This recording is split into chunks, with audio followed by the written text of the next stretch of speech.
اعوذ باللہ من الشیطان اللعین الرجیم بسم اللہ الرحمن الرحیم الحمدللہ رب العالمین اما بعد فقد قال حکیم فی قرآنہ المجید اما بعد بسم اللہ الرحمن الرحیم شہر رمضان الذی انزل فیہ القرآن۔ سب سے پہلے آپ تمام ناظرین کی خدمت میں سلام عرض کرتا ہوں۔ اس کے بعد ہم آج ہمارے صوت النجف کے اسٹوڈیو میں آئے ہوئے معزز مہمان جناب شیخ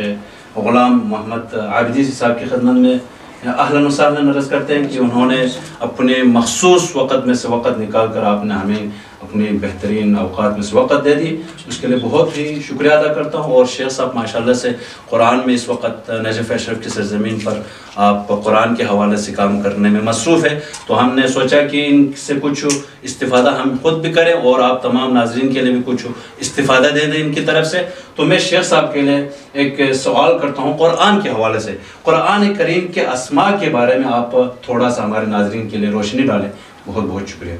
اعوذ باللہ من الشیطان اللعین الرجیم بسم اللہ الرحمن الرحیم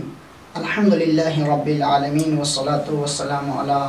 محمد وآلہ الطیبین الطاہرین۔ سب سے پہلے قدس شیخ نذیر صاحب کا بہت ہی شکر گزار ہوں کہ آپ نے اس ماہ مبارک رمضان اور خصوصاً ان حالات میں کہ پیش نظر اپنی بساط کے مطابق شریف فریضے کو احسن طریقے سے بجا لانے کے لیے مختلف جد و جہد کر رہے ہیں۔ خداوند عالم قدس صاحب کی توفیقات خیر میں اضافہ فرمائیں اور آپ سامعین کی توفیقات خیر میں بھی اضافہ فرمائیں۔ یہاں پر ایک بہترین سوال آپ نے مطرح کیا قرآن کریم کے اسماء کے بارے میں۔ اس میں علماء کی متعدد آراء پیش خدمت انشاءاللہ کر کے آپ کی زحمت تمام کرنا چاہتا ہوں۔ وہ یہ کہ قرآن کریم کے اسماء کے بارے میں علماء نے متعدد بیان کیا ہے، ان میں سے امپورٹنٹ جو ہیں وہ 4 ہیں، وہ آپ کے انشاءاللہ بیان کر کے زحمت تمام کرتا ہوں۔ ان میں سے سب سے پہلے خود لفظ قرآن ہے۔ قرآن اس کی تھوڑا توجہ کر کے کہ قرآن کی اصل کیا ہے، منبع کیا ہے، تو کہتے ہیں کہ قرآن ماخوذ ہے القراء سے۔ پہلے تو جیسے کہ علماء نے بیان کیا ہے کہ لفظ قراء اس سے ماخوذ کیونکہ قرآن مقروء اور منطوق شکل میں پیغمبر پر نازل ہوا، برخلاف اس کے کہ دیگر صحف کو جیسے کہ تورات کو اگر ہم دیکھا جائیں تو وہ مکتوب شکل میں نازل ہوئے ہیں، اس کے برخلاف قرآن جو منطوق اور مقروء شکل میں نازل ہوئے قلب پیغمبر پر، اس لیے اس کو قرآن کہتے ہیں۔ دوسرا وجہ یہ ہے کہ القرآن القرن سے ہے، قرن بمعنی جمع کرنا، جیسے کہ انہوں نے اس کی توجیہ بیان کیا ہے کہ قرآن جب نازل ہوا تو اس وقت متعدد اور متفرق شکل میں نازل ہوا، بعد میں اس کو جمع کر دیا گیا، اس وجہ سے اس کو قرآن کہتے ہیں۔ لیکن آئے ہم دیکھتے ہیں کہ ان دونوں میں سے سب سے بہتر اور اقرب معنی کون سا ہے، تو پہلا والا جو معنی ہے وہ زیادہ بہتر اور اقرب ہے، اس جہت سے کہ دلیل خود قرآن سے ہے، اس لیے کہ مکی جیسے آپ جانتے ہیں کہ مکی صورتوں میں سے ایک سورہ جیسے کہ سورہ نساء مکی صورتوں میں سے ہے، ان میں ایک لفظ آیا ہے جیسے کہ قرآن مجید بسم اللہ الرحمن الرحیم افلا یتدبرون القرآن ولو کان من عند غیر اللہ لوجدوا فیہ اختلافا کثیرا۔ تو لفظ قرآن یہاں پر استعمال ہوا ہے جو خود وہاں اس وقت مکی صورتوں میں سے اور مکی آیتوں میں سے اس کو جمع اس وقت قرآن نہیں کیا گیا تھا، مع ذالک یہاں پر لفظ قرآن استعمال ہوا ہے، یہی ہی دلیل ہے کہ قرآن پہلا والا معنی میں زیادہ اقرب ہے۔ دوسرا مشہور معنوں میں سے قرآن کے الکتاب ہے، جس کا لغت میں معنی بھی جمع کے استعمال ہوتے ہیں۔ اس میں کیونکہ بشریت کے اسباب ہدایت چونکہ اس میں جمع ہے، اس لیے اس کو کتاب بھی کہا جاتا ہے۔ تیسرا فرقان ہے، جیسے کہ آپ جانتے ہیں کہ سورہ خود قرآن مجید کے مشہور معروف ایک سورہ فرقان، اس کی پہلی ہی آیت میں پروردگار عالم ارشاد فرما رہا ہے بسم اللہ الرحمن الرحیم تبارک الذی نزل علی عبدہ لیکون للعالمین نذیرا۔ بابرکت ہے وہ ذات جس نے اپنے عبد پر فرقان کو نازل کیا تاکہ عالمین کے لیے نذیر ٹھہرا جا سکے۔ چوتھا جیسے کہ اس کی تھوڑا تشریح کروں تو فرقان اس لیے کہا جاتا ہے کیونکہ یہ حق و باطل میں تمیز ڈالنے والی یہ کتاب ہے جو حق و باطل میں تفرقہ کرتے ہیں، اس لیے اس کو فرقان بھی کہا جاتا ہے۔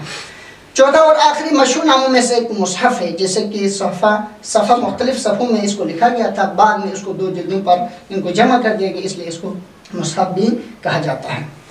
اور اگر ہم اس کو تھوڑا تجزیہ اور تحلیل کریں تو اس کی صورتوں کا بھی مجموعی طور پر علماء نے اس کا نام بیان کیا ہے، وہ بھی روایت کے ضمن میں، جیسے کہ اس قرآن مجید کے 30 پارے ہیں، اسی طرح ہر پارے کے نصف کو حزب کہا جاتا ہے۔ تو اس طرح 30 پارے تو ٹوٹل 60 حزب ہو جاتے ہیں، ہر پارے کے نصف کو حزب کہا جاتا ہے، تو 60 حزب ہے۔ اور اس قرآن مجید کے ان سورتوں کا مجموعی نام، جیسے کہ خود پیغمبر اکرم صلی اللہ علیہ وآلہ وسلم نے، جیسے کہ اس کا روایات بہار میں بھی آیا ہے اور دیگر ایک کتاب میں بھی اس کا تذکرہ ملتے ہیں۔ اس حساب سے پہلی سورہ بقرہ اور سورہ آل عمران، سورہ مائدہ، سورہ انعام، سورہ اعراف، سورہ انفال، بعد میں سورہ یونس کو اس کے بدلے پہ لیا ہے۔ انہوں نے کہا ہے کہ یہ 7 سورہ جس کا نام ہے سبع طوال، یہ 7 سورہ ہیں جس کو سبع طوال کہا جاتا ہے۔ اس کے بعد 11 اور سورہ ہیں، اس کو سورہ ان کا نام میعون، یعنی جو کہ 100 اور 100 سے تھوڑا زائد آیت ہے، 100 یا 100 سے زائد، اس لیے ان کو میعون کہا جاتا ہے۔ یہ تقریباً 11 سورہ ہیں اس کے بعد سبع طوال سے۔ اس کے بعد باقی 11 کے بعد جو 20 سورہ ایسے ہیں جس کو مثانی کہا جاتا ہے اس کے بعد، اور مثانی سبع طوال، اس کے بعد میعون، اس کے بعد مثانی، اور آخر میں جو باقی سورہ ہیں ان کو سورہ مفصل کہا جاتا ہے، جو تفصیلاً یہاں پر ہر ایک بسم اللہ کے درجے سے شروع ہوتا ہے، ہر ایک کے درمیان تھوڑا فاصلے ہیں، اس وجہ سے باقیوں کو سورہ مفصل کہا جاتا ہے۔ جیسے کہ بہار کی روایت آپ کے سامنے پیش کرتا ہوں کہ بہار اور مفاتیح الاسرار دونوں میں یہ روایت ملتے ہیں کہ پیغمبر سے روایت کی گئی کہ پیغمبر نے فرمایا کہ مجھے تورات کے بدلے میں مجھ پیغمبر کو سبع طوال عطا کیا پروردگار عالم نے، اور مجھے انجیل کے بدلے میں پروردگار عالم نے مجھے یہ میعون یعنی 100 آیت والی یہ 11 سورہ عطا کیا پروردگار عالم نے، اور مجھے والمثانی مکان الزبور، اور زبور کے بدلے میں پروردگار عالم نے مجھے یہ مثانی عطا کیا، اور مجھ پیغمبر کو فضیلت دی اس مفصل کے ذریعے سے، یعنی باقی سوروں کے ذریعے سے مجھ پیغمبر کو فضیلت دی ہے۔ یہ پہلے آپ کے سوال کا جواب۔ ماشاءاللہ، حسن، جزاک اللہ، خدا آپ کو جزائے خیر دے اور آپ کو انشاءاللہ آپ کے علم میں اور بھی